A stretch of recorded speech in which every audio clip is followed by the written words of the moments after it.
Поливання. Із всіх святок, що я знав, Великдень найбільше чекав, бо на Великдень перша гостина, і на столі парада нерем солонина, пекниця, шудар, хріні з бураками, наїдку множество, лем досягає руками.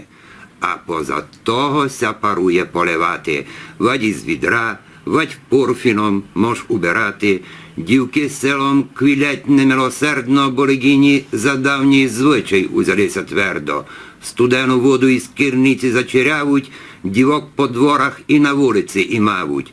З відра із голови до п'ят їх поливавуть, а за поливання ще й писанку чекавуть. І як сі великодні сятки не любити, всі ситі, всі веселі і не слобунно робити. Христос воскрес!